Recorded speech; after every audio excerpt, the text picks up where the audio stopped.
genre.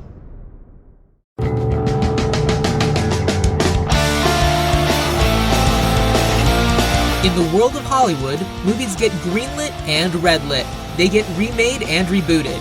But we are the ideal. I'm Sam Gasch, and you are listening to Ideal Remake.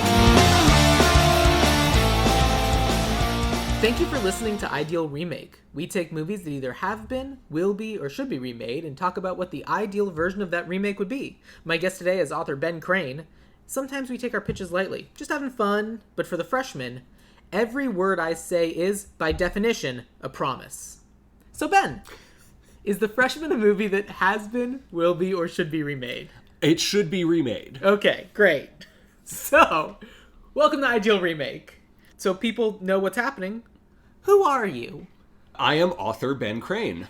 I'm an author and comic book writer. I wrote the crime thriller A Man of Lies and the all-ages science fiction adventure series Cosmic Cadets. Yeah, I haven't read Cosmic Cadets yet, but I have read A Man of Lies, and it is very good. Well, thank you. If people like crime thrillers, they should read A Man of Lies.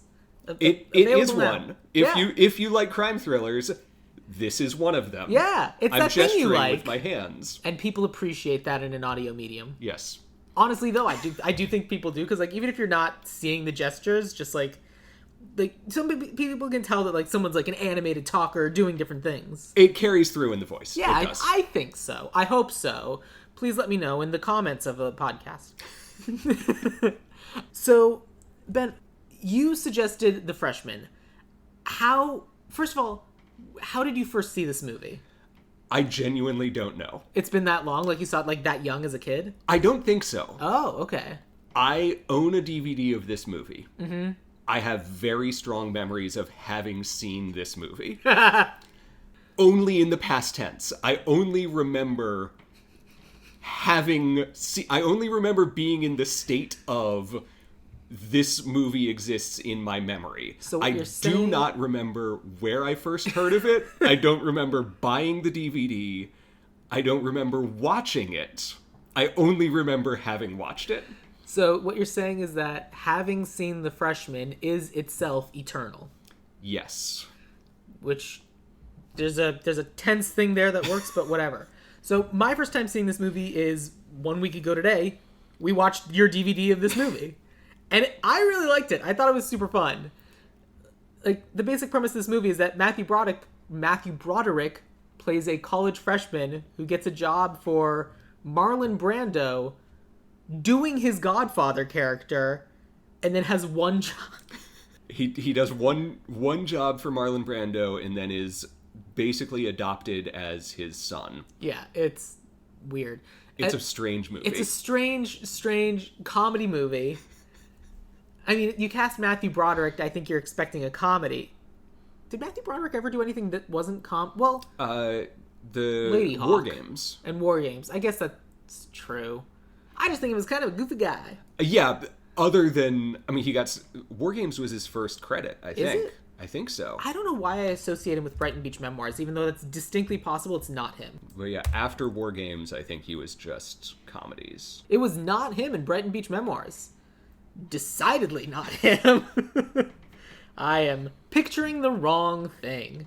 Oh, no, wait, hold on. Oh, yeah, no, that's a different person. That's a strongly different person. I've made a terrible, terrible mistake. We all have. Mm-hmm. I was genuinely worried when I told you about this movie. I realized I pitched it to you as Matthew Broderick gets a job working for Marlon Brando playing the Godfather. Yeah. I had a moment where I was like, is it actually Marlon Brando? Because that is such a absolutely wild concept for a movie. That can't possibly be right. And yet, it is. And as far as I can tell, this movie was base level, possibly not successful. So the budget of this movie was $12 million in 1990. That's more than I would have guessed. It is also more than I would have guessed, but I would assume a chunk of that is going to Marlon Brando. Yes. I would assume at least one of those millions is going to Marlon Brando.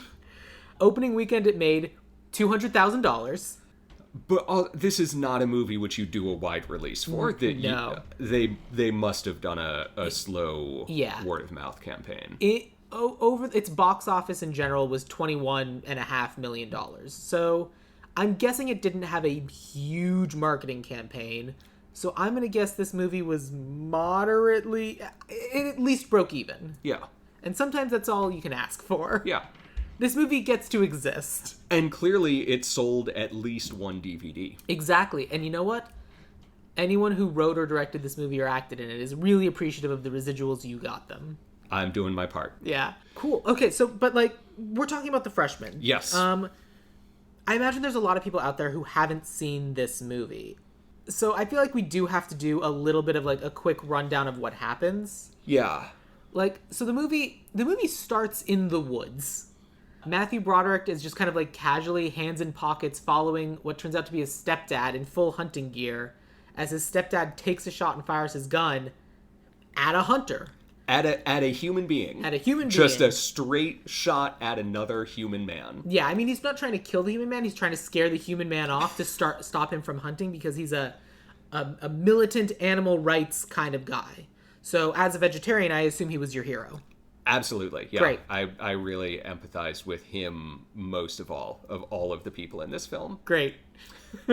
And thank you for reducing me down to a single quality as well. I really appreciate that. We all have that one quality that defines us, but sometimes it just takes someone else to identify what that is. Yeah.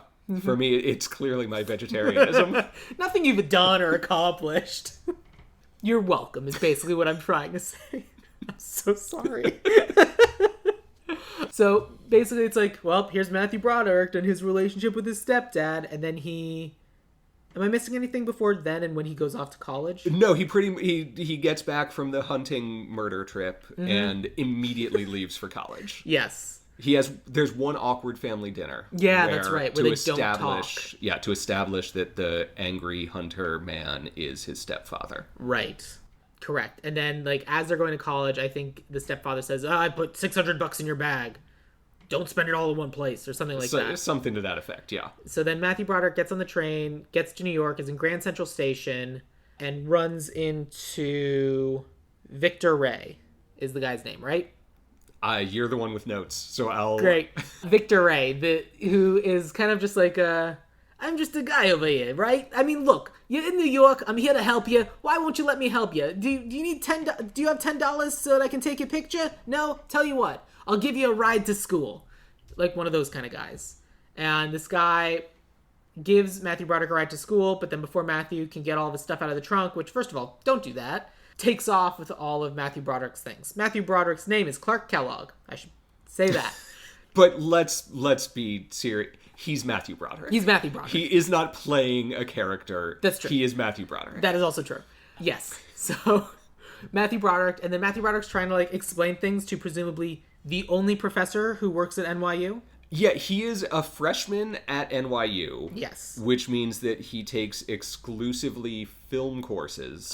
Which we all do as freshmen at school, is we take classes within our desired major. Yes. And... But the fact that Matthew Broderick is interested in film never comes up at any point in the movie, and yet. Yep. It doesn't matter. So his teacher is named Arthur Fleeber, which is an incredible name. Arthur Fleeber's the best because he's the worst. Yeah, he is just the smarmiest, most self-righteous, self-holy, self-aggrandizing professor. We first meet him because Matthew Broderick doesn't have the money to buy the $500 worth of textbooks. $700 which are worth of books. All written by Fleeber. Yes. And Fleeber keeps saying he says things like, and of course Fleeber's history of cinema, yes. and of course creating a character by Fleeber, and just like we've all had teachers or professors like this, not even necessarily to that extent, but just like who are just so arrogant. Like you hate him, but he's doing such a good job that you're just like, this actor's great. Yeah. That was my intro to women's studies professor in college. Interesting. Yeah. 65-year-old white man. Who I'm assuming wrote the book on women? He did, in fact, write a book on women that we all had to buy and then study for the Intro to Women's Studies class. It was the only required book. Oh my god. I mean, that's amazing, but also, oh my god. It was bad. Yeah. It can't have been good. I don't think there's any way. No. No. So through the window, Matthew Broderick sees Victor Ray, and he's like, "Hey, look, that's the guy that robs me." And then just like kind of lets himself out the window, Arthur Fleeper's window, and then chases this guy down on foot. And then the guy's just like, "I guess you caught me. You want to come upstairs and help me with laundry?" And Matthew Broderick's like, "Sure." Almost exactly like that. This is just a stunning recreation, really. It's like we're watching the movie again. It really takes us back. And so Victor Ray basically says, "I've got a terrible gambling problem. I don't have your money anymore, but I can get you a job. Now, you can't tell anyone I got you this job, but I'll get you this job." And then it turns out the job is real. The job, Clark Kellogg, Matthew Broderick finds out when he goes to an exclusive gentleman's club with a picture of Mussolini on the wall, is running errands for Marlon Brando, who looks and acts exactly like the Godfather. And no one comments on the fact that he looks and acts exactly like the Godfather, except for the fact that he looks and acts exactly like the Godfather. And everyone tries to as soon as they meet him. Yes. So Broderick walks through the door and says, "Oh my god, he looks just like," and then Victor Ray like claps a hand on his shoulder and says like, "No, you can't say anything." Yeah, and I guess the roommate later is like, "Oh yeah, you do look exactly like, would you mind leaving?" Yeah. Again, flawless impression. I'm not even gonna try. That's probably wiser. And so basically the job is just running errands, picking something up, dropping it off. That's it. He gets paid $500 and he gets a couple of those jobs a week. He makes $1,000 a week. Oh my god. Yeah, Cool. And it's New York in 1990, so that's significant money. It is. Hell, that's significant money now. $1,000 a week? I'd take that. Yeah. Sounds good to me. The problem is it's below the table, so where it would really get you is on the self-employment taxes. Yeah. Yeah, that's the problem. Anyway, so Matthew Broderick goes to do this job. He goes to pick up the car at Marlon Brando, whose name is Carmine Sabatini. He goes to pick up the car at his house, and Carmine Sabatini's daughter is basically throwing herself at him. Is like, "Oh my goodness, you must be so much fun. This is so lovely. I've heard such wonderful things about you. Yeah. That everyone in the family is talking about how great you are." Yeah. Marlon Brando. Matthew Broderick is like, "I don't understand." Matthew Broderick, Marlon Brando. So MB young and MB old. It's a much better way of keeping it straight. That's is like he's into it because obviously she's gorgeous, but also he's like, "I don't understand what's going on or what's happening." And he ends up picking up the car. He's told to bring a friend, so he brings a friend to go to the airport to go pick up what turns out to be a Komodo dragon. As one does. For those curious, Ben and I figured out that it was in fact a monitor lizard, and the movie was just telling us it was a Komodo dragon, despite the fact that it doesn't really look anything like a Komodo dragon. It's just a large lizard. Whatever. It doesn't matter. Movie magic. Yeah, it's like telling us that this 50-year-old is 30 or this 30-year-old is 50. Yeah, that 28-year-old Matthew Broderick is a college freshman. That's right. You know what? Good example. Better example. And so Matthew Broderick and his roommate, whose name is Dwight Armstrong, go off on an adventure. They lose the lizard at one point. They regain the lizard. It escapes in a mall. They get it back. They get it to the guy. And this guy, Steve Bushak, and his assistant Edward or something, are just really weird, interesting characters. They meet them. Steve Bushak is like, I was told one guy would be coming, and now there's two. And then one boy. I was told one boy. There are two boys.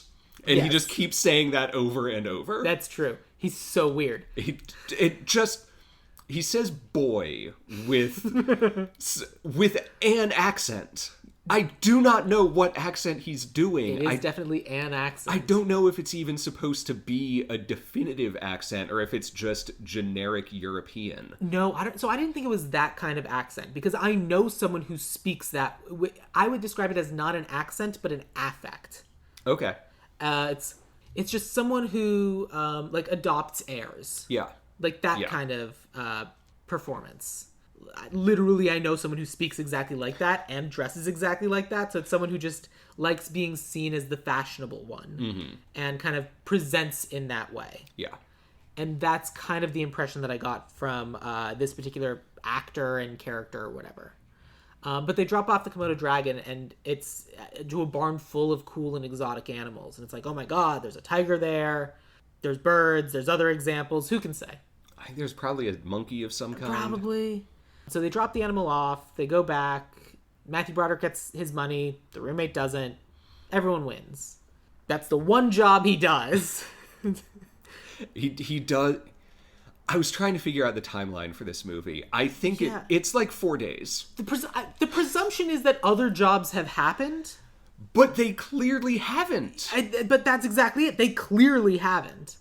And I don't know what to expect. But basically, yeah. So all these different things. And so basically at this point, this one job has happened. And then Matthew Broderick gets... So Matthew Broderick, we do get to see him in film class, in Fleaber's film class, where they're watching scenes from The Godfather. Yeah, The Godfather exists within the diegesis of this movie. Which it must, because they say Marlon Brando looks just like the guy from The Godfather. And they say that The Godfather was modeled on Sabatini. Yeah. Well, and then we see clips from The Godfather, but it's only ever Al Pacino. It's never Marlon Brando. Yes. Which is wild.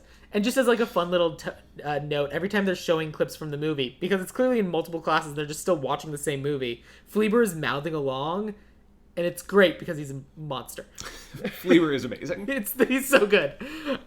Basically, a couple of cops get Matthew Broderick, find him, like chase him down, and because they chased him when he picked up the car.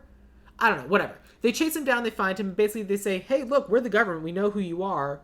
Sabatini and Steve Buscak are getting endangered animals because they have something called the Gourmet Club, where they eat endangered animals.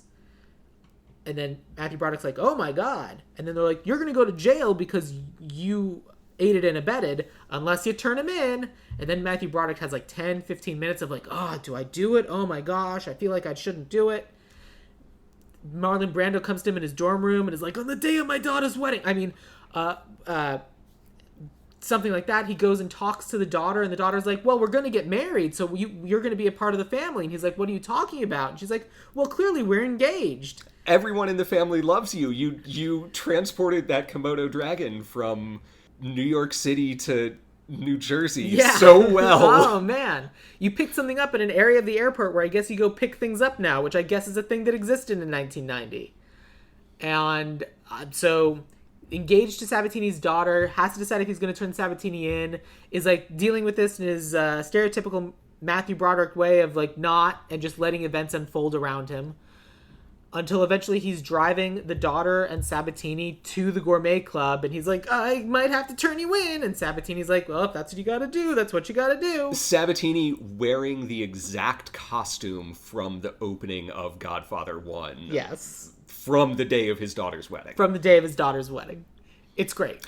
So they go to the Gourmet Club, everything's happening. Basically, the brother comes out, or Victor Ray, because like Sabatini's his uncle or something, comes out and goes, if you had to tell the authorities about something that was happening, you should do it now. And Matthew Broderick's like, oh, okay. And he goes and like signals the cops. And so basically the two cops who turns out to be are corrupt and working for one of the other crime families come in, basically take the money that was paid for this Gourmet Club and run, half the money for the Gourmet Club and run.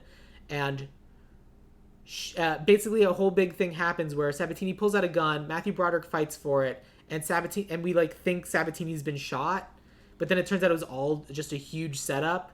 Oh, and the two dirty cops were tipped off by Matthew Broderick's stepdad. Right, because they're not just cops, they're from like the Department of Fish and Wildlife, That's I think. it. Yes, that's correct. And as we all know, every major crime family has a plant in the Department of Fish and Wildlife. And these two were from the rival crime family. And so when stepdad, local game warden in the Midwest somewhere, calls in his tip in Vermont, right? It's a whole big thing. How could I possibly forget? He calls in the tip because Matthew Broderick had called home. Yeah, just to kind of like talk about the job. He's like, I met a Komodo dragon today. I just transported a Komodo dragon across state lines. Is that cool?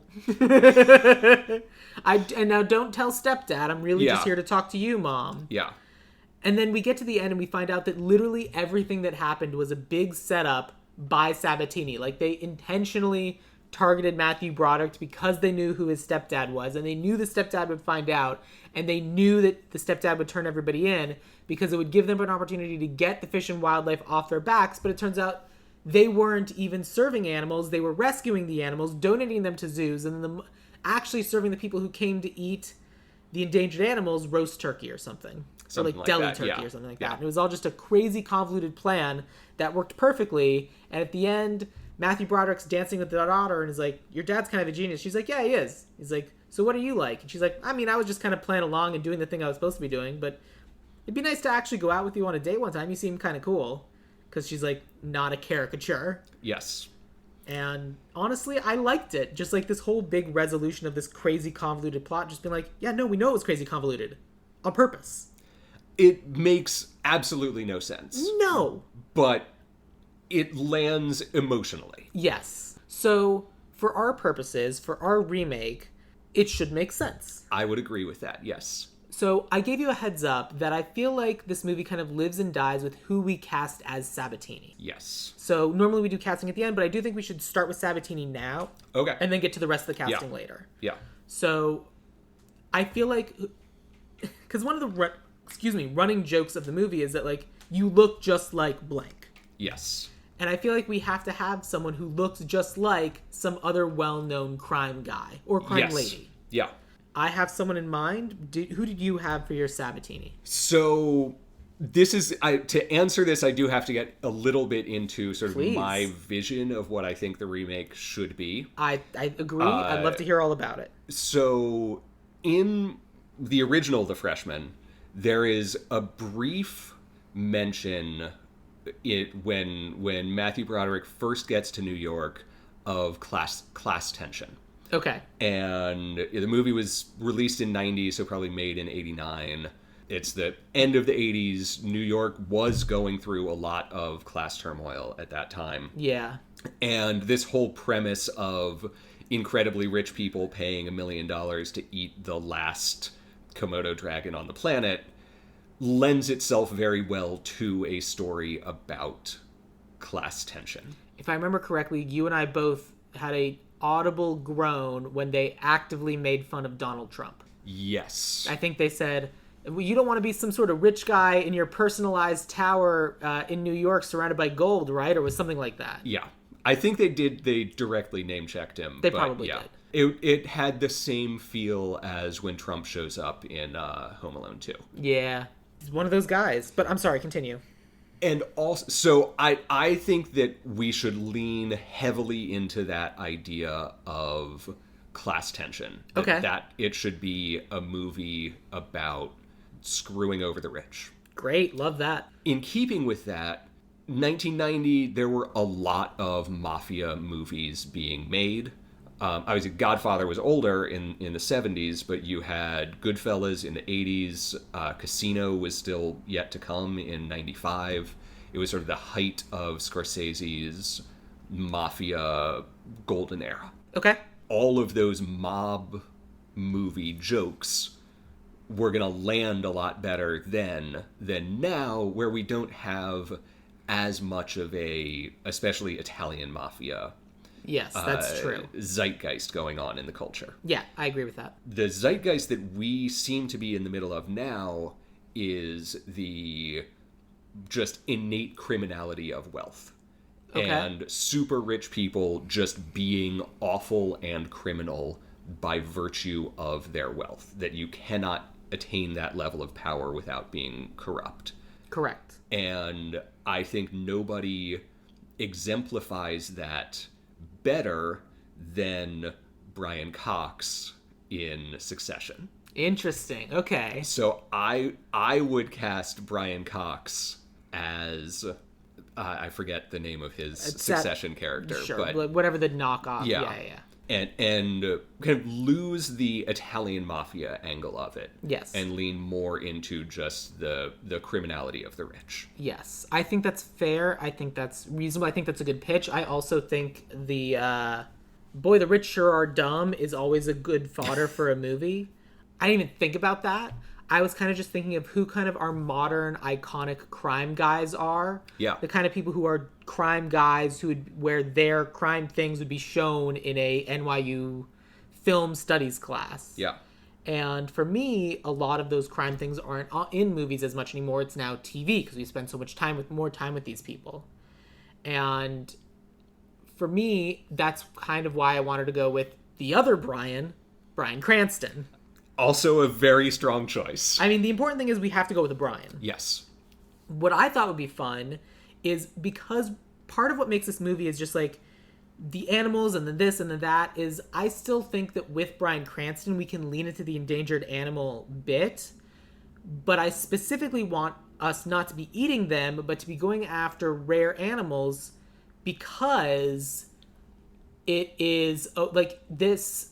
If you get a Komodo dragon, you're not getting it to eat the Komodo dragon, it's to harvest the Komodo dragon venom and get high off of it. Okay. And it is the rare and exotic drugs that you do at a sort of party like this just because it's like, oh my gosh, it's such a unique and interesting and like, well, what did you do last weekend? Oh, I got high off Komodo dragon venom. I see. And I don't even necessarily have a Komodo dragon in this, but like I have interesting, venomous, and weird animals. And because you get to lean into the Bryan Cranston of it all it's drugs. Yeah. And you get to have and known comedy man Bryan Cranston doing his known comedy things, but also like because he's done his Breaking Bad character in like weird commercials and a bunch of other stuff, and it doesn't need to be Italian like but he is the crime guy, and you could very easily have him be kind of what he is in Breaking Bad of the poor crime guy who becomes the rich crime guy. Yeah. I even like went down a whole rabbit hole of like trying to find like a cute venomous animal. And because you think of it as like being lizards and snakes and that sort of thing. Despite the fact that there's only 2 venomous lizards. The Komodo dragon and the Gila monster. Notwithstanding. What I found out is that there is a venomous mammal. Well, I guess it's the pygmy slow loris is the only known venomous primate. Basically what they do is they have, I guess, I put in my mouth, but basically they have modified sweat glands near their elbow, and they basically secrete a toxin. They put that on their fingers, and then they basically wipe their mouth with the venom, and then they bite down with that.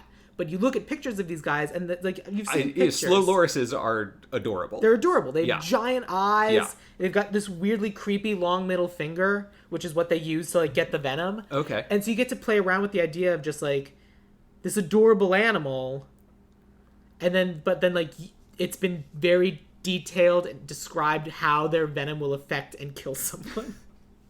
I like that. But I do think we need to do the rich man, poor man kind of thing. Yeah. Yeah. And I think that's important because I do think Brian Cox is good. Bryan Cranston, I think, is more recognizable, and that's the joke is that they are, especially Bryan Cranston as Walter White. Yeah, that is like such he has an to show up with the iconic- goatee. Yeah. Like genuinely, if Bryan Cranston is in this movie and we're calling out the fact that he's the crime guy, at some point a pizza has to end up on a roof. Yeah. And like you can even comment on the fact, like he can even try to get a pizza on a roof. It's like, wow, it's really hard to make that happen a second time or something like that, because there's the whole mythology about how like it was just such a crazy thing to happen. And the people who own that house in, where did they film? Austin or something? I mean, it's set in Albuquerque, Albuquerque. but I don't know if they filmed They in Albuquerque. filmed in Albuquerque. Okay. The house where they filmed that, people literally make pilgrimage to that house They keep and going throw there pizzas. and throwing pizzas on their... And of course they do. Hilarious, but then the people who live there have to get pizzas off their roof. Jesus. Which, of all the things, there could be worse, but it's also very funny. There could be worse, but you've got to keep on top of that, because if you leave a pizza on your roof for a week... Yeah. The oil is gonna seep into stuff, and it's a problem. Animals are gonna get up there. Yeah. That'd be a problem.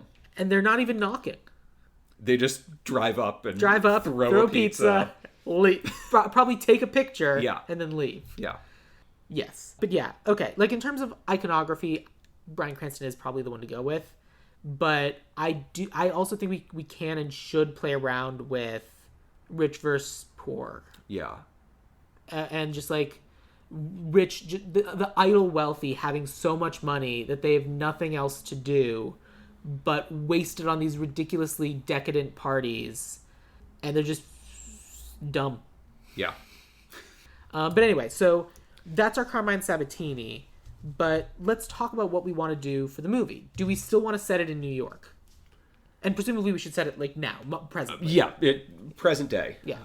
When I was thinking Succession, then that has to be in New York. Okay. But if we're going with Bryan Cranston, if we're going for this more drug...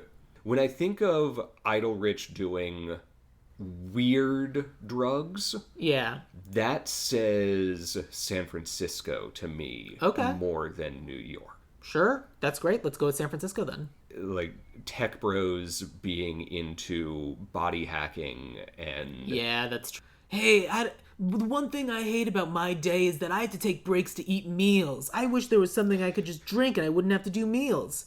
I've invented Soylent, which is a real thing and is his actual opinion. The man is a lunatic. He invented Soylent, so he couldn't, because he hated eating food. He just wanted to keep working. Yep. What a regular, normal man. So good. Okay, great. I love San Francisco. Because I had a pitch where, because like the whole thing where Victor Ray kind of takes advantage of Matthew Broderick at the beginning of the movie is like he drives him in a cab. Yeah. But like we're in San Francisco, you put him in an Uber or a Lyft. He goes, some random guy picks him up, talks the whole way there. They get to the locations, and like before Matthew Broderick or the Clark Kellogg character even gets out, you have a whole conversation about, man, look, I'm going to ask you now, would you mind leaving me 5 stars? It really helps. It's like a whole thing. I'm so close to be like not even having this gig anymore. It'd be really helpful. And so like literally he gets Matthew Broderick, he gets Clark Kellogg to leave a 5-star review, and which closes the encounter out. And then as soon as he gets out of the car can still take off. Yeah. Like, you can still do that. Yeah, that works. And do we want him to... Because he's not... What do we want him to actually be studying? Like, he's just going to college. Does it matter what he's studying? I think we could just say college. Yes, he's going to college. I think the only reason they said Matthew Broderick was in film school was so they could show clips of The Godfather. Absolutely. But, like, you genuinely could just put him in a women's studies course and the professor could be doing exactly the same thing. Yeah. Or a sociology class... Yeah. Where he can be showing clips from Breaking Bad talking about, like, how this exemplifies rich versus poor. Yep. That's what we should actually do. Sociology, a class a freshman would have to take. But Clark Kellogg should be studying sociology. Yeah, sociology is the thing that makes sense. Okay. I also feel like... But then, like, we can kind of keep the things of, like, he happens to run into the Uber driver, or, like, somehow he's able to call a Lyft again and somehow it ends up being the same guy. And you could even have a chase scene where the Uber driver takes off and then he jumps on a scooter, but because it's like bumper to bumper traffic in San Francisco, he manages to keep up until finally, like, the guy like gets home, gets to his parking spot. I was like, all right, fine, you got me. Come on up. And we can still have him get a job. And they go to a gentleman's club where in the back sits a man in a fedora with a goatee, Bryan Cranston, and gets same sort of job, same sort of offer. Let's say $1,000 a pickup.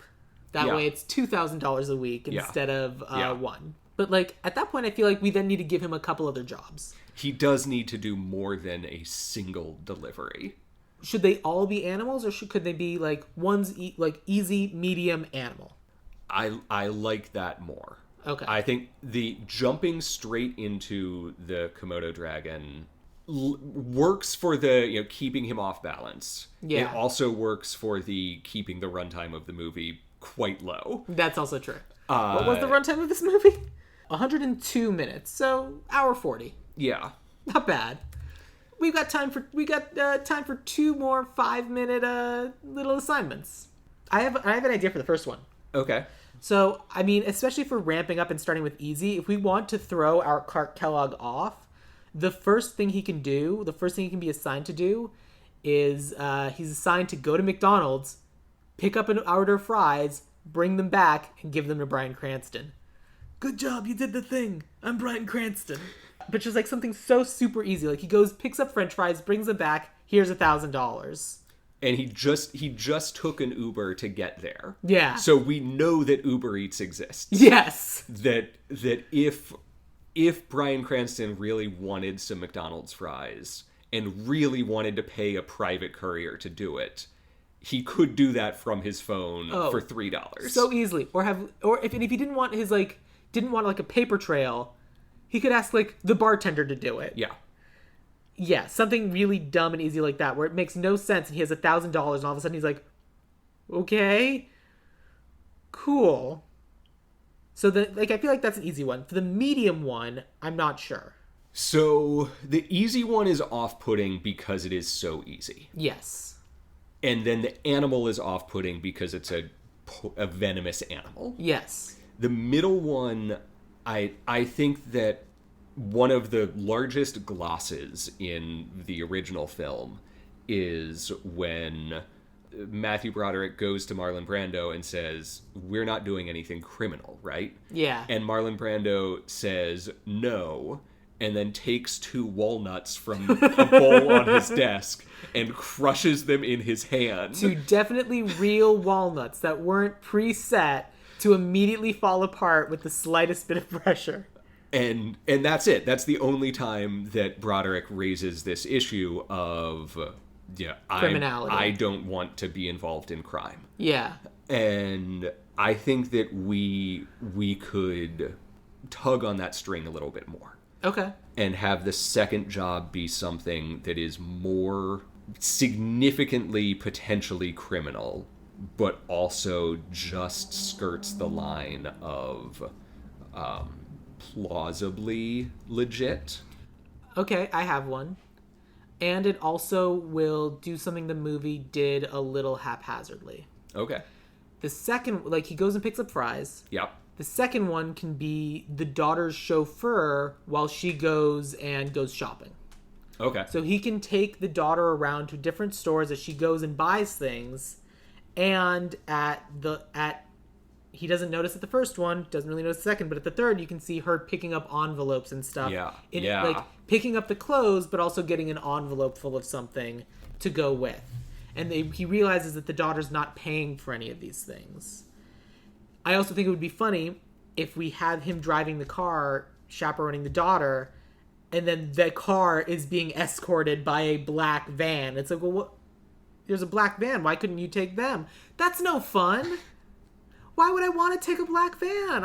I love this car. And Daddy doesn't trust any of the enforcers to drive it. He only trusts you. He only trusts you. His most faithful and loyal and effective worker. Yes. You got him that bag of fries so well. Everyone is talking about it. You made sure that In-N-Out made them extra crispy. So, like, you ordered off the secret menu, or, like, if we don't do McDonald's, we do In-N-Out. You made sure you got the secret menu, extra crispy, and they were salty just like Dad liked. Just like Daddy liked them. Is there In-N-Out in San Francisco, or is that SoCal? So. I don't know. Let's find out. Very, very important detail for this movie. Yes. Okay. The answer to the question is yes. If you're in San Francisco, if you go to 333 Jefferson Street in San Francisco, you can find an In-N-Out there. We'd also like to thank this episode's sponsor, Fresh Brothers. Wait, no, that's pizza. Five Guys. Is Five Guys? Five Guys, burger and fries. Okay. I'm a vegetarian. I don't know if you know this about me. I knew there was one thing about you, and only one thing. Yeah. And for some reason, I'd forgotten what it was. Yeah. So, okay. So, fries, daughter chaperoning, and then you've done such a good job taking care of my sweet baby princess and picking up fries. Yep. I'm going to give you an easy job this time. I just need you to run down to whatever this airport in San Francisco is, pick up a package, deliver it to Wine Country. Because what else is emblematic of... Or Wine Country or Silicon Valley? I think Wine Country. Okay. Because that Wine Country is where the big party would be. Yeah. Like, you're not going to go party... Well, yes, you're correct. Okay. So pick up this package, deliver it to Wine Country... And so that can be the slow loris. Yeah. And the venom and the poison of the slow loris can be very detailed. Like, the explanation can be extremely detailed. Clark Kellogg takes the roommate with, and they're like, it's so cute. It's such a cute little guy. Look, I'm picking up chicks with this adorable animal. And then you just watch it just I don't know how, like, they're slow lorises. They're very cute. I don't know how they actually do the thing, but I think it's by biting. And, like, we can go the opposite of what we had in the original of the Komodo dragon gets out in a mall, scares everybody. This time, they have to, like, something happens, they have to make a trip on foot, and there's too many people. Right. And they draw too much attention. Right. People are trying to take pictures with the slow loris, and it's like, no, no, no. No one take pictures with this. It's a problem. Oh my god, no. And meanwhile, the roommate's like, tag me at this, tag me at that. And you get to go both ways of... The first one was unwanted animal. This time it's too wanted. Yeah. Something like that. I think that works. Okay. Animal gets dropped off the same way. Big thing of animals. A lot more lizards and snakes than whatever's, but great. I think at that point, the movie can kind of take place with a lot of the other same tentpoles that we have. Yeah, I mean, I think the larger structure makes sense. Mm-hmm. We just have to, like, have a little bit more support. Yeah, and we need the ending to be a little bit better established going in. Yes. It's a little bit too much. Carmine Sabatini is too much of a genius in the original. Yeah. He's playing 18-dimensional chess while nobody else is playing chess at all. He's too many steps ahead. Yeah, that's true. I like before we get to that, let's build up to that. I like the idea of when Carmine Sabatini goes to Clark Kellogg's dorm room and they kind of have the heart-to-heart. Yeah. I think we also can do that in a moment of he can show up with French fries. Okay, yeah. We started with you bringing me French fries. Now I'm bringing you French fries. It's full circle. If you want to take this opportunity to be out, I'll respect it. But I just want you to know how much you've meant to my daughter. It's just like one of those where you're just like, if you want to be out, that's fine. But I got to tell you. There's also something which is kind of present in the original, but desperately needs to be further amplified, is the emotional reasons for why Matthew Broderick is doing what he's doing, which in the original he's just kind of stumbling along. Yeah, and he kind of is like, well, I need the money. You have the money. But the core of the character is that he wants a father. Oh, it's not that he's looking for money, it's that his father died when he was very young. That's true. And his stepfather is awful. And what Sabatini offers him far more than the money that he needs to attend this awful class is he offers him family and love and a father. And Bryan Cranston can play the hell out of a supportive father. That's very true.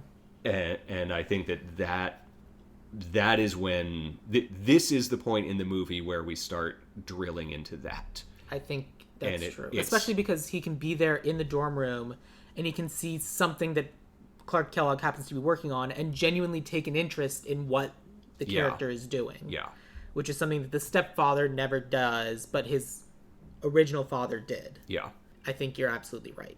And that's the point where Kellogg stops being this rube who's being led along by confusion and becomes a willing participant in what's happening because he is getting the emotional support from Bryan Cranston that he never got from his stepfather.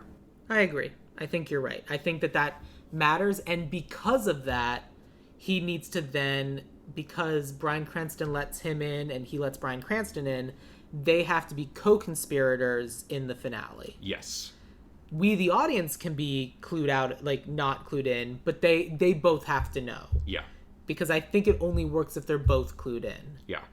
And they can have this emotional, touching moment, and even the scene can end with being like, with Clark Kellogg being, there is something I need to tell you, and then we cut away from that. Yeah. And then the next thing we know, we're driving to wine country with Sabatini, the daughter, and Clark Kellogg, and Victor Ray, the nephew, the Uber driver nephew, who could absolutely have done any of these things. It's just great. And so we're in wine country, and you know what would be funny is instead of Steve Buscemi being a chef, he can be a sommelier of drugs. Okay. Like different pictures on the wall of like the different kinds of venoms and poisons available. Yeah. And just like here's what this high is going to be like, here's what this high is going to be like, here's what this high is going to be like, and then it's going to be presented in this way or that way or this way or that way, and just like we're getting this whole big experience, and like all of the dumb rich people are like, ooh, that does sound like a fun high, like that sort of thing. Especially if we're in wine country, we can really lean into it. Mm-hmm. And so that's happening, and then what we need to have a showdown with Clark Kellogg, Sabatini, and the bad cops. Yeah. You love bad cops. I do love bad cops. How would you take down these bad cops? So... I don't know if you know this, but there's bad cops in... you audience members. Ben Crane's book, A Man of Lies, has a couple bad cops in it. And they're great. I mean, they're terrible. We hate them. But they're portrayed very, very well. So if there's someone whose expertise on bad cops is going to be trusted, it's the person who created two very good bad cops that I say directly to my computer instead of directly to the microphone. Not that any of you can see this. And while fastidiously avoiding eye contact so that we don't have the incredibly awkward moment of you praising me while our eyes meet. That would be too much. You're correct. Far too personal. Can't have it. So you are the expert in this room on bad cops. How should we take down these two? So there is a recurring theme in noir that the truth is meaningless. Okay. That getting the truth out there doesn't do anything to help the situation and often makes it worse.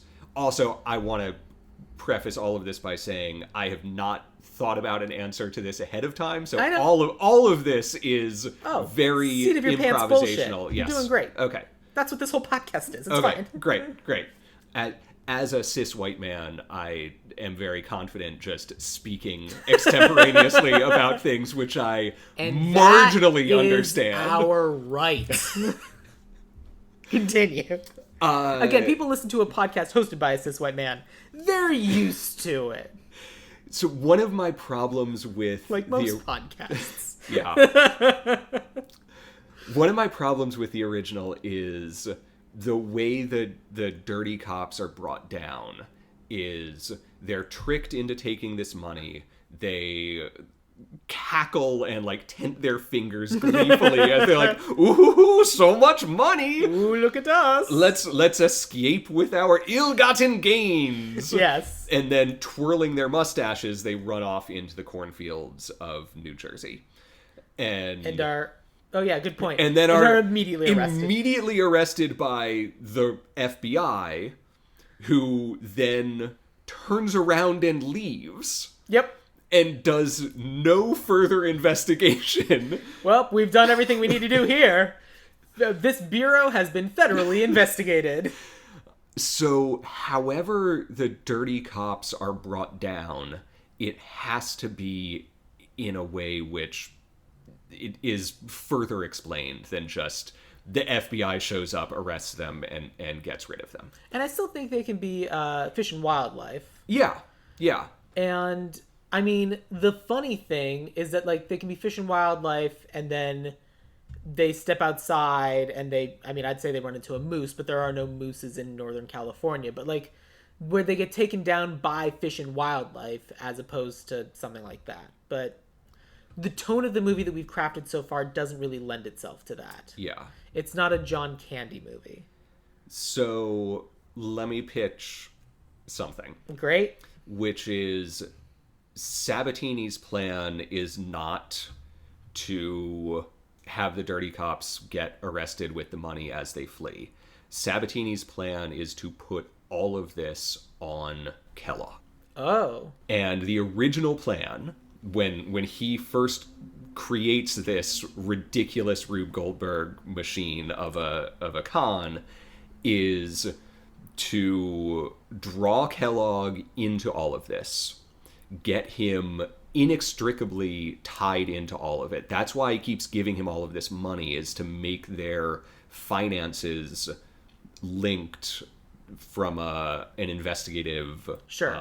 You can go to the bank and see that this random kid is depositing a lot of cash. Yeah. A lot of cash deposits where is that money coming from? It can only be coming from illicit deals. And to still do they split the money in half at the end, sacrifice half of it to get the cops off of them, and then they escape with the other half. But the plan is for them to escape with the other half, and then the cops come in, and the only one left on site is Kellogg. Oh. That's the plan from the start.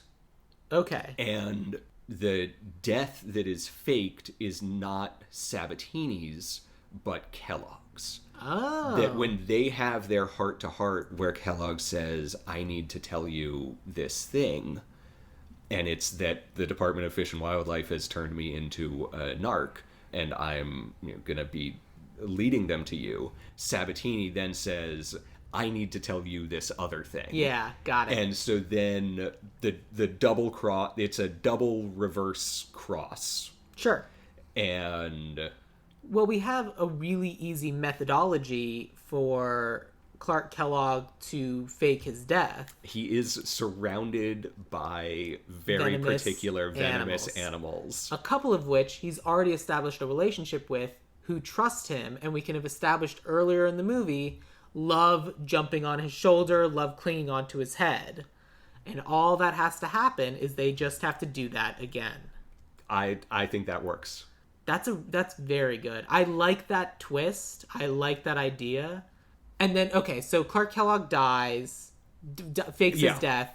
The bad cops run off with the money. Does Clark Kellogg then have to assume a fake identity, or do the bad cops still get arrested by the FBI outside and the FBI doesn't take any steps further? I think the bad cops still get arrested by the FBI. I think the FBI can investigate further, but because Sabatini is gone, because the rest of the money is gone, some rich people get arrested, but they hire lawyers and they're not even arrested. We can even go the other way. So one of the twists that they have in the movie is that they're telling all these rich people that they're serving them endangered animals. But then it turns out that's not the case. They're serving them like rotisserie chicken or whatever. But in this one, because they've kind of lured in all of these gullible rich people who are there because they were promised this pitch of, it's venom, it's not even illegal or anything, like you can't trace it in your blood. All of a sudden, every single one of them gets blood tested, and every single one of them has, I don't know, some low-level narcotic in their blood. Like, what's still illegal in California? I mean, if I was gonna... I'm actually gonna flag my own play, because, like, that means we're... Like, let's say we are giving all these rich people heroin or something. We're giving all these rich people a drug that they shouldn't have. Yeah. So that's bad. We can't do that. So we can't do what happens in the first one where they're given something fake. They need to purely be given a placebo. That's what I think it is. Yeah, and they just need to be acting weird. Yeah. They have to be making asses of themselves stone cold sober. And that's what ends up drawing the attention of the FBI away from the people in the quote-unquote kitchen who are making their way out as the FBI are having to deal with the famous Silicon Valley types maybe doing things with their phones that they shouldn't be. Yeah. I think that a room full of incredibly rich, stoned, I say with air quotes in this audio medium, a room full of stoned rich people can cause enough of a distraction, especially if it's it couldn't be revealed to them in the moment that it was fake. But... Yeah. It's more fun if we see them doing all these crazy things and then we cut to afterwards, like, so what did you give them? Nothing. Yeah. Right, but like, what did they have? Oh, it was a couple glasses of wine. Some of them had gummy bears, like weed gummies. No, just gummy bears. Just gummy bears. They were gummy vites. So like, some of them got some great vitamin C today, which I know is a joke that's been done in other mediums before, but it's still a good one. Yeah. I mean, look, you gotta get that vitamin B somehow. It's important. So all we can say is that some of those rich people won't be getting scurvy today. And what more could you want than not to get scurvy? It's the I highest aspiration that anyone could. No pursue. one wants to die the pirate's death. Teeth fall out. It's awful. Unpleasant. Okay, yeah, and then at the end, we kind of like get the come down of like, here's the plan went off without a hitch. We learned everything. They basically say, great, you did a good job doing this. We did a good job doing this. Shake hands, but it was really nice working with you. I liked working with you too, but let's do something more fun in the future. And they open a vegan burger place. End of movie. It's called Knock Knock Burgers. Because he's the one that knocks. Oh, okay. I got there. Yeah. I don't remember his character's name in Breaking Bad. Walter White. Yeah. White Burgers. Heisenbergers. It's right there. It was right there the whole time. Oh, it's so perfect. Great. They open Heisenbergers. It's a great Impossible Burger plan with a bunch of really interesting... It's like, it's a base Impossible Burger, but all of the sauces are really interesting and exotic. Or it's a base Impossible Burger, or maybe it's real meat. You never know. You never know. You never know what you're going to end up with. Roll credits. End of credits. The slow loris escapes into the wild. Or gets back to its natural habitat. Whatever. Some sort of conservation efforts. What have you. Yeah, I don't think a slow loris is going to have the best time just wandering around wine country. But maybe... I don't know. Wine country, like, it's a lot of open fields. A lot of grapes. Yeah, not much shade. I feel like lorises are a rainforest animal. I think you're probably right. They'll figure it out. They're a smart bunch. And wine vineyards are chosen for their dry, arid climates. Yeah. Yeah. Good point. The slow loris ends up someplace good and happy. Yeah. Where it lives out its days in the place where it should be. Everyone wins except for the people who deserve to lose. The end. Yep. Movie. Perfect. Is there anything else that we're missing that we need to go over? I don't think so. I think that's the movie. Yeah, I don't have anything else. Yeah, I'm happy to do the rest of our casting. Yeah. Let's rock and roll. Okay. Obviously, we have to start with Clark Kellogg. Yes. You went first for Sabatini, so let me tell you about my Clark Kellogg. Please. I just cast a kid who... I cast someone who could actually be freshman age. I didn't cast a 28-year-old. I think this kid's 19, maybe 20. Okay. And the only thing I've really seen him in, he was the voice actor in Coco, but he's also had roles in Shameless and done a bunch of other things. Okay. This actor's name is Anthony Gonzalez. Okay. I'm not expecting you to know who he is. He's just cool young kid, has the look, the right age. Yeah. We know he can sing. I try very hard to go for people we might not necessarily think of, but that's who I had for Clark Kellogg. So I got a name stuck in my head right at the start and tried to find someone else and couldn't. Okay. And I am leaning into this person is clearly too old to be a freshman in college. Okay. All right. I have cast someone who is a year younger than Matthew Broderick was when this movie released. So probably about the same age he was when it filmed. Research. But an actor who does the lost little lamb in search of a father figure better than anyone else I can think of since Matthew Broderick. Is it Tom Holland? It is Tom Holland. Yeah, that makes sense.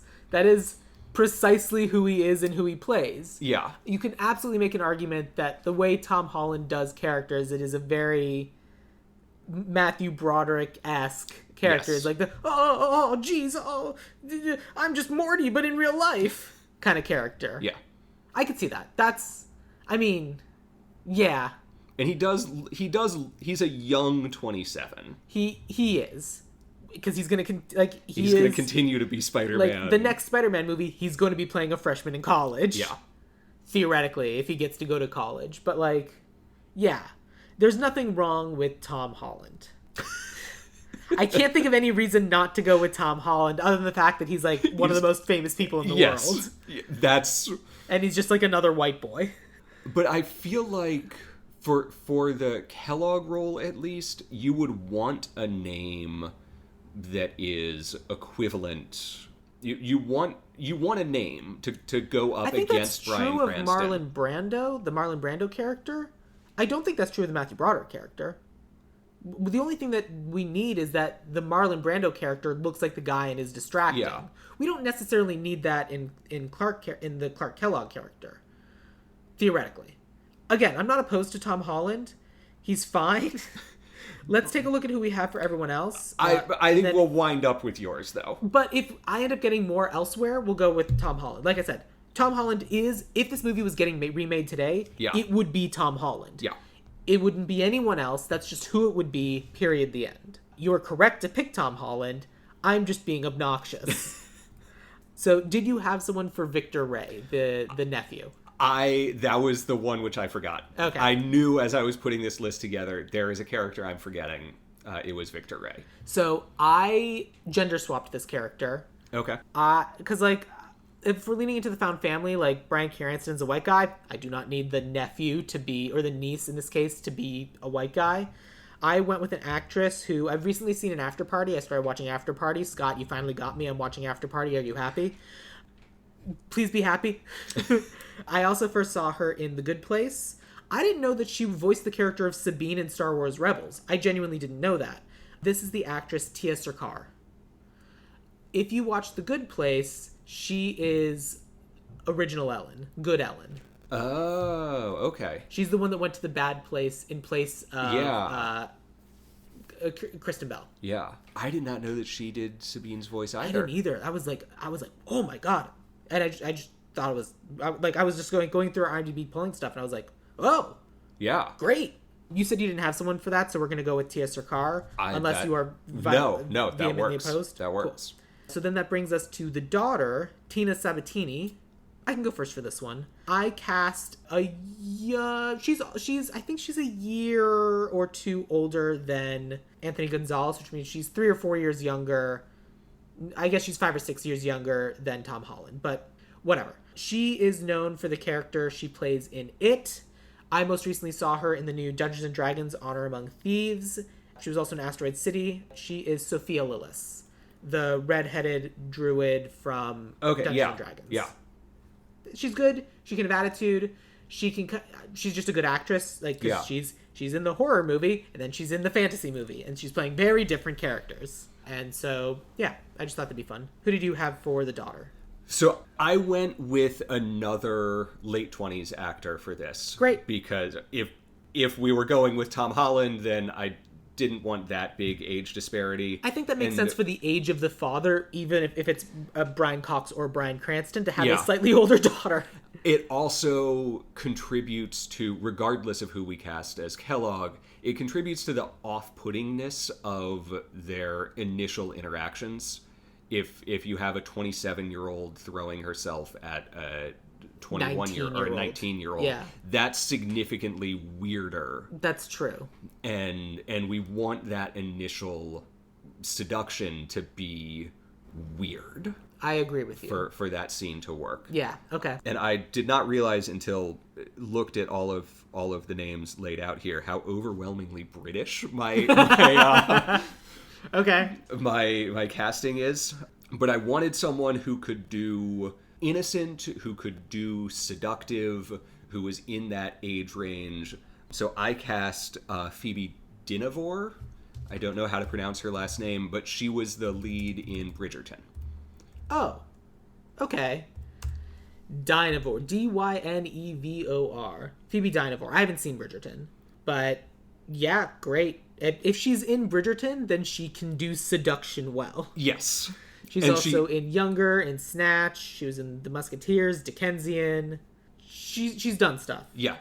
But I also wouldn't necessarily think of her as someone who's like, oh, I instantly recognize and know who this person is. Like, I think this is perfect. I think this is excellent casting. Great. Phoebe Dynevor it is. Dynevor.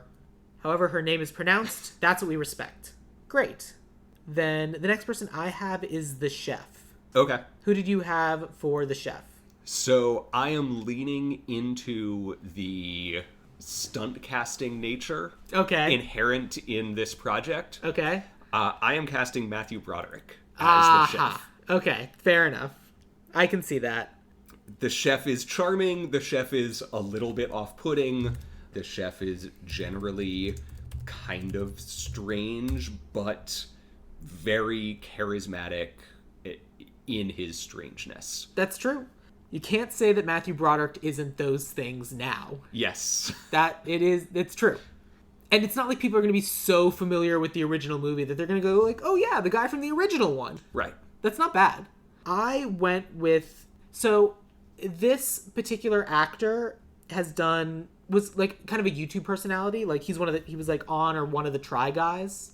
Okay. And then he was on a show called Without a Recipe. Like, I didn't realize we were going to be doing drugs necessarily, so I kind of liked the idea of the chef actually being somebody who knew how to cook.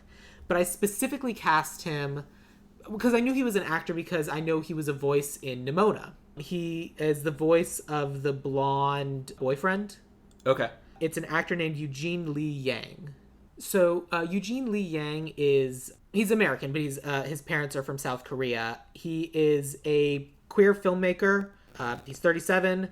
He does a lot of work for human rights and LGBTQ plus advocacy, and style icon, and would be very fun leaning into the wine country-esque sommelier of it all.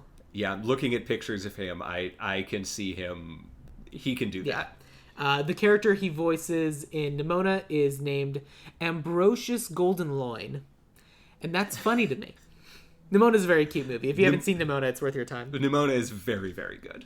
It's also a movie that got canceled by Disney, so fuck you, Disney. Haha, Nimona. Cool. So then that brings me to Arthur Fleeber. Yes. You went first for the last one, so I'll go first for this one. I wanted just the pure arrogance and overconfidence. So we have Arthur Fleeber. In my version of this character, my version of this teacher, I still leaned into like kind of the film teacher or whatever, but like she could also do sociology. Again, I gender swapped this character. Mm-hmm. I also want this character playing herself.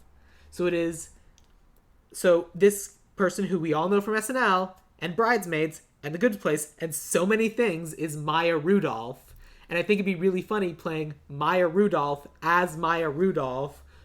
Just the overconfidence of Maya Rudolph just being that person, being like, well, obviously the way I would do it. By the way, have you seen my performance in Bridesmaids? Maya Rudolph, as you say, stunt casting, would be real. But like, if I were Maya Rudolph, and I am, of course, Maya Rudolph, and if it was me in this situation, here's how I would have portrayed 1932's movie I referenced earlier. Whatever. If I was being Robert Redford in The Candidate, here's how I would have done it. Like one of those kind of things. Yeah. Yeah. I don't know. I just think that'd be funny, and I think she'd be particularly good at pulling that off. That would be funny. She could do that. I don't know if she's a good sociology teacher, though. So who do you have?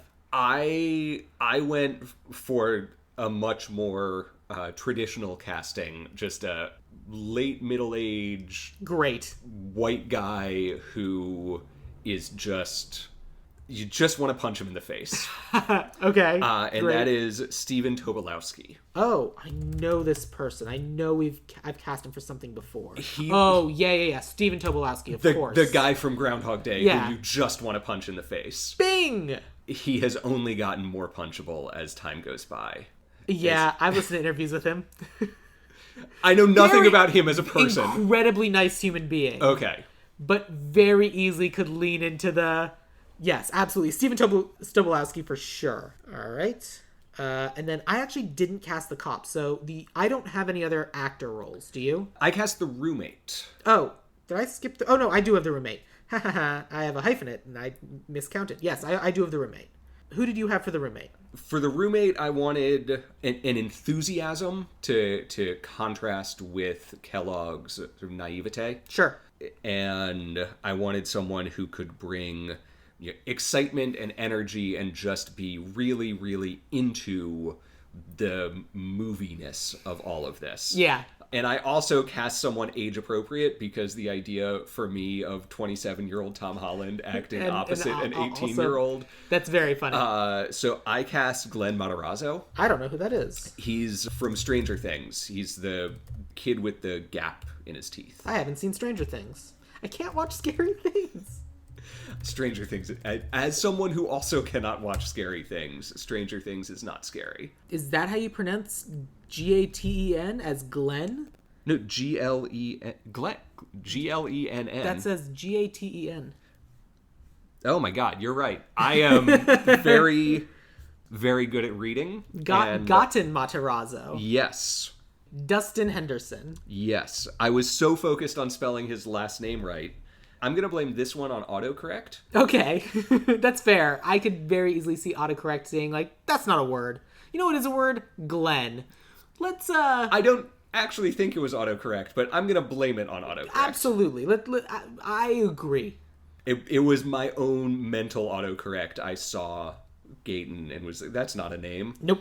So, for me, I went with a character. He's been on Teen Wolf. I know him from the Runaways, which apparently got 3 seasons. I only watched the first season, but he's very good in it. It's a actor named Renzy Feliz, Rhenzyfeliz.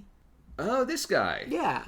He also 19, 20 years old. Yeah. Good young kid, good enthusiastic kid, could play opposite either Tom Holland or Anthony Gonzalez. Good performer. Yeah, I like that. Yeah. I'm going to make us do this one. As of this moment, I have gotten 4 of the possible 6, so I am going to give you Tom Holland. Okay. The former film executive in me is very happy with that. It is going to significantly boost our box office. That's true. I try not to usually think about box office because then we just go with the same A-list and we have the exact same problem that movies now have of just seeing the exact same people over and over again. Yeah. And like, we're learning now that a bankable star isn't necessarily, but yeah, to an extent. Like, I don't think The Rock is a bankable star anymore, but I bet Zendaya is. Mm-hmm. So, like, that sort of thing. Yeah. I don't have any more actors. Do you have any more actors? I do not have any more actors, no. Okay. So then that leaves us with writer and director. And yes. as I let slip earlier, I have a hyphenate. Do you have a hyphenate or a separate writer and director? Separate. Okay. Let's do your writer. Okay. We'll do my hyphenate, and then we'll do your director. So my writer, I settled on this writing team because I like their stuff. Honestly, I'm not committed to them so much as what they stand for. Sure. Which is I wanted a old Hollywood studio system writer. Oh, okay. I feel like this movie is very much about movies and the way that we interact with them and our relationships with these characters. I think that's fair. So I went with a writing team who they have been working for almost literally forever. Okay. But they did, I think they were uncredited but significant rewrites on The Rock. They wrote the script for Across the Universe, the Beatles movie. I like that movie. They wrote, they were one of the writing teams who worked on Flushed Away, but they've also written heists. And so I think that they could pull off the heist at the core of this. They wrote The Bank Job. Oh, okay. Which was a really fantastic heist movie that kind of flew under the radar, but a great Jason Statham British heist thriller. So my writers are Dick Clement and Ian LaFrennais. Cool. I'm not really familiar with them as writers, but yeah, that's a good resume. They are just solidly versatile. They can do crime, they can do comedy, they can do emotion. They are just journeyman writers who can do turn in the good old work. Hollywood kind of system. Yeah. Great. So for my person, looking up what they have 6 scripts currently in development. Like, they're obviously still working. Good for them. So for mine, I have a hyphenate, and I was trying to find something for the comedy, because a lot of the comedy in this is very dry, and I was kind of trying to find a similar sort of modern equivalent, more like, it's been 33 years. 33 years later, kind of similar style dry comedy. Mm-hmm. And that kind of led me to Only Murders in the Building. Okay. And I was going through the writers and directors of that, and I landed on Jamie Babbitt. And why I stuck with her, and why I stuck with her specifically as both a hyphenate of writer and director, is because she both wrote and directed But I'm a Cheerleader, which I think is very much emblematic of, like, fish out of water, trying to figure out what's going on, what's in the situation, what's happening. And as an added bonus, keeping in mind I had no idea we were going to be setting this in San Francisco, she was also a director on Silicon Valley. Okay. So, accidentally, she kind of hits all the tenets I was looking for. But really, I found her because of Only Murders in the Building, but I mostly went with her because of But I'm a Cheerleader. Yeah. Because I feel like, context aside, it is kind of a very similar arc as the kind of thing we're going for. A bigger, more bombastic world than the character is kind of expecting, and the character is trying to find their own voice and their own place in that world. It's a real simplification of both movies, but that's what I'm trying to do here to get my gal. Yeah. But I want to know who your director is. My director is, so leaning into this is a story about the idle rich and the problems of wealth, the criminality of wealth, and it's not a particularly subtle story either. No, it's not. If you want someone to direct a just in-your-face, on-the-nose movie about the bad shit that rich people do, then Adam McKay is your man. Yeah, Adam McKay's absolutely the right guy to go for, especially with that in mind. I mean, you're not wrong. I feel like in this case, it should be written by Jamie Babbitt and then directed by Adam McKay. I'd be happy with that. Yeah, I would also be happy letting her write and direct. We'll get them both in there for a little bit. Yeah. I mean, worst case scenario, he can like do the thing where it's like, and special thanks too. Mm-hmm. But I think for our purposes, written by Jamie Babbitt, get that voice in there, and directed by Adam McKay, because no one knows lampooning rich people better than Adam McKay. Yeah. So we have our cast. Let me take you through it. The Freshmen. Introducing class of 2027. The Freshmen. Clark Kellogg will be played by Tom Holland. Carmine Sabatini will be Bryan Cranston. Victoria Ray will be Tia Sarkar. Tina Sabatini will be Phoebe Dynevor. Steve Bushak will be Eugene Lee Yang. Arthur Fleeber will be Stephen Tobolowsky. Fleeber to Tobolowsky. Great. Dwight Armstrong will be Renzi Feliz. All of this will be written by Jamie Babbitt and directed by Adam McKay. That is The Freshman.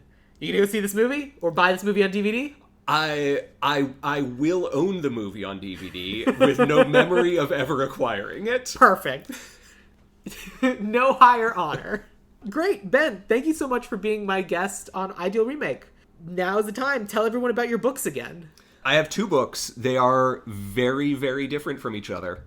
I have a hard noir crime thriller called A Man of Lies, which is about a mafia enforcer who is caught stealing from his boss and launches a desperate con to raise enough money to save his own life.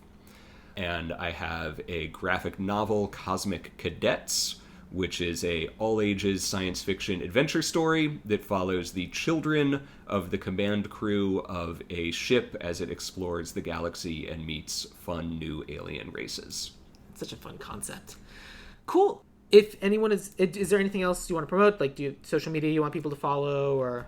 I am no longer promoting my Twitter. If you want to find me on there, then cool, but I'm not sending people there. I'm on BlueSky at Ben.Crane, and then there's the whole BlueSky thing after that. I think Ben.Crane would... Yeah. How do you... people could probably look it up, but in case they're in their cars and just remember for later, how do you spell crane? Crane, like Great. The bird or the company that manufactured the toilets in my elementary school.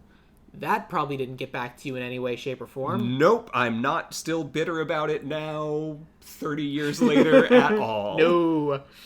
I mean, speaking of someone whose last name is Gasch, and you'll never guess what the first 3 letters in that last name are. Anyway, if you're interested in following me, podcast is on Instagram at Ideal Remake, or you can find me as well on BlueSky at Sam Gasch, SamGasch.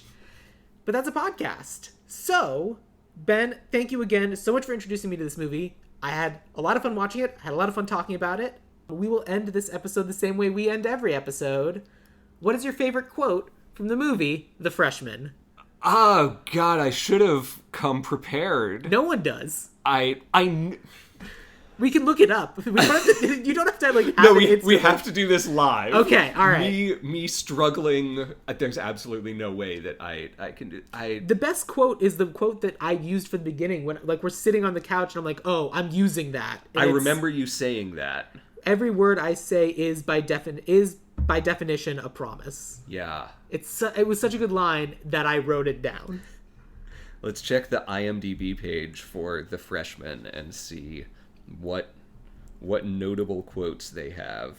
I'm sure the nephew has like, hey, New York, it's like this. I'm just gonna be this guy talking about stuff here. Or like, buy the Fleeber texts are so very important. Like, lots of stuff like that. Genuinely, what you also could do is your favorite quote from the movie The Freshman and then say a quote from The Godfather. That'd be the correct thing to do. It's been so long since I saw The Godfather. I also don't know one offhand, but like, my favorite quote from the movie The Freshman, look at how they massacred my boy. I know it was you. That's the second one. Is it That's Godfather 2. Okay, yeah, whatever. They're the same movie. Quotes. This is actually a great line. There's a kind of freedom in being completely screwed because you know things can't get any worse. Perfect.